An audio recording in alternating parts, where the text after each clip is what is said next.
Hi everybody, I'm here to talk about exactly what the production possibility frontier is and how it has a great impact on economic growth and some of the concepts that it helps illustrate towards things like opportunity costs and trade-offs. Now, what you need to understand about this is that this is all about when a country is not utilizing its resources in the right way. I mean, they're just not doing anything to make sure that those resources are used to its full potential. So it's concentrating more on resources that are rather being used ineffectively, or they are unattainable for whatever kind of reason is going on. It could be a natural disaster type of reason, or it could be just the economy is not doing well. Whatever is happening that is causing these resources to not be used effectively.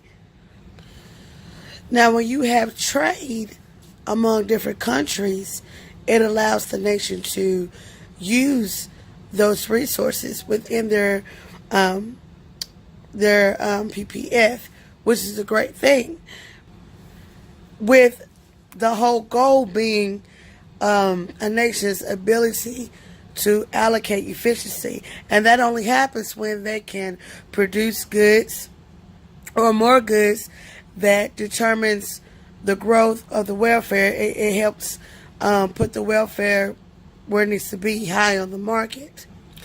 So it'll be more like an improvement in the welfare, or a gain in those resources being more produced. Now, what a business wants to do is move more towards their PPF, but because a lot of times when they're out of range of their PPF is because these resources and stuff is unattainable. It's scarce, it's not there. So they want to move more towards their PPF, but the only way that you can really do that is if a nation has an increase in technology, or they have an increase in their factory improvements and stuff like that, or to change that. So that is my understanding and description of what a PPF is. It's a chart basically, or a description to show a nation or a business the things that they're lacking for their resources and what type of combinations they need to put together to try to increase their efficiency and produce and products for their business to continue to grow and have a great economic growth or impact on the economic growth itself. All right. Thank you guys for watching. Bye. All right. So this is Shantina, and I'm here with Chad, and we are going to talk about supply and demand and government policies. Okay? Everybody ready? Chad, you ready? Yeah. Okay, so first of all, do you know what the concept of supply and demand is? Yeah. What is it? Supply and demand. It's a demand, and you break the supply. You create the supply. I mean, that's what I would say. Okay, so the supply and demand concept is any type of product or services available, and the desire of the buyer to buy it or not want to buy it.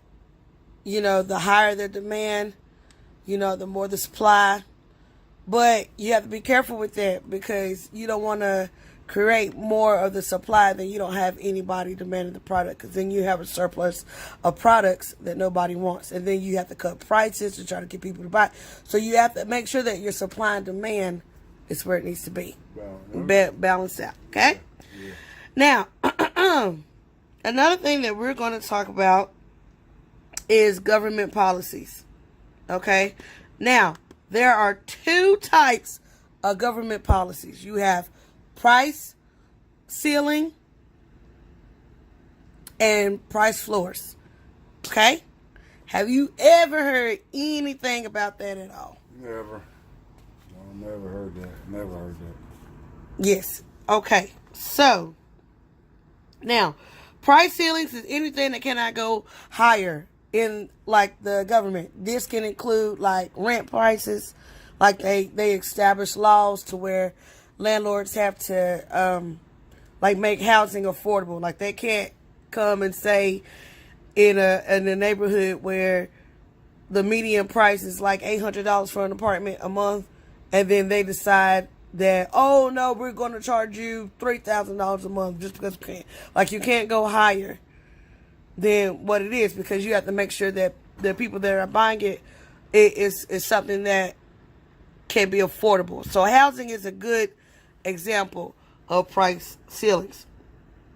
But price flooring is something that can't go lower. Now, an example of that is like minimum wages. Like, you know how they say the minimum wage is $7.25, right? So price flooring cannot go below the $7.25 or the $8 or whatever the case may be. It stops it from doing that. Okay? Does that sound good to you? Yes, I understand it. Okay? Now, what they try to make sure that they don't do when it comes to discrimination with the buyer and seller, that you don't want to tell somebody they can't do something based off of like age or gender, appearance, stuff like that. Okay?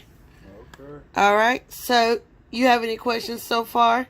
No. Okay. You sure? Yeah. Do you know what taxes are? What taxes are based off of? What taxes are based off of? Mm-hmm. Like what are something that you can think about with taxes? Things that are like, they are subsidies that are on goods and services. You know, they're paid for by the seller and by the buyer, or they're paid through by the buyer and the seller. You know what I'm saying? Those are what taxes are. And what else? Let me see. What else do I have written down here? But I mean, that's what we were talking about in this chapter. We were talking about supply and demand and government policies. Now sometimes, you know, you have price controls that are enacted. You know, it's when they are directly controlled prices. You know, they're enacted when like people believe that the market price of a good or service is unfair to a buyer or a seller. You know, so some examples of that, like I said, would be rent control laws or minimum wage. So when things are happening with the price changes, that's when a price control is necessary. Okay? And that's my video. All right? So you guys have a good day. All right. Hello, everybody. And I'm here with my daughter, Jasmine. And I want to explain to her what dead weight loss is and the concept that it is when it comes to taxes. Okay? Now, Jasmine, do you know what a tax is? No? Okay, taxes are something that we put on goods and things like that. Now, you know how when you have candy? Yeah. Okay, and you have one piece of candy, right? Yeah. All right. So when you say you have a surplus, that means that you have a lot of candy all of a sudden. So one moment you had one piece of candy, then all of a sudden you had 30 pieces of candy. Oh my God. Right. So you got a whole surplus of candy, right? Yeah. Okay. That's a bunch. It's a bunch. So what happens is you get a lot of candy, but it doesn't offset anything. Yeah, but okay, like the people, like the people, like the government, like if they were to, they don't gain anything. Like if I was the government, I wouldn't benefit from you having a lot of candy.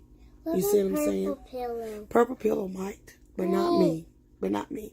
So because I don't get anything from you having candy, that's called dead weight.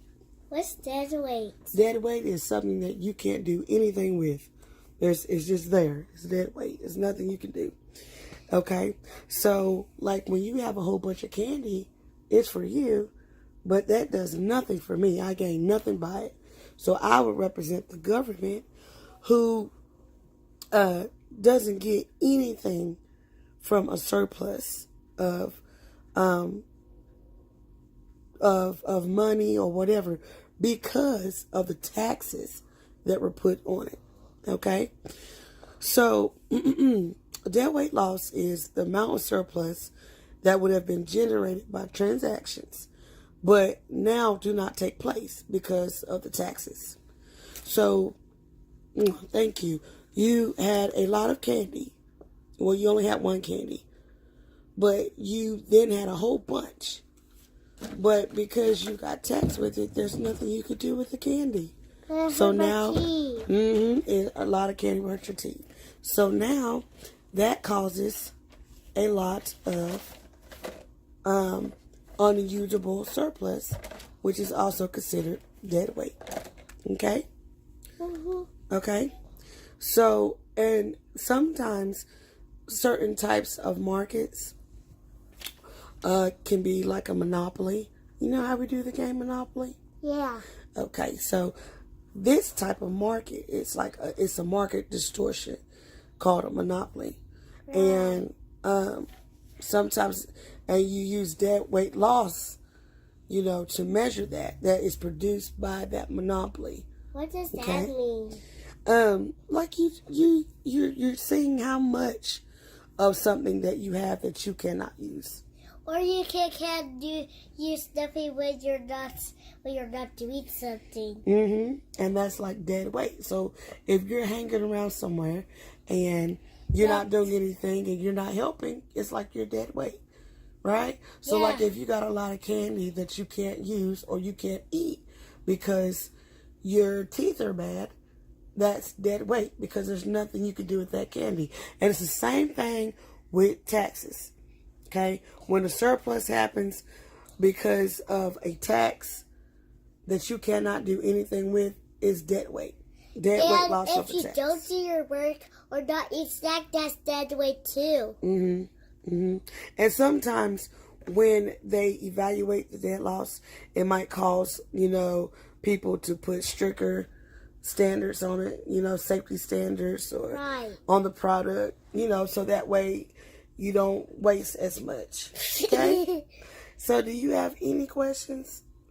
So what did we just talk about? Taxes. Dead weight loss of tax. And how do you get dead weight loss of tax? When you have a surplus. And if you don't do nothing, that's dead weight.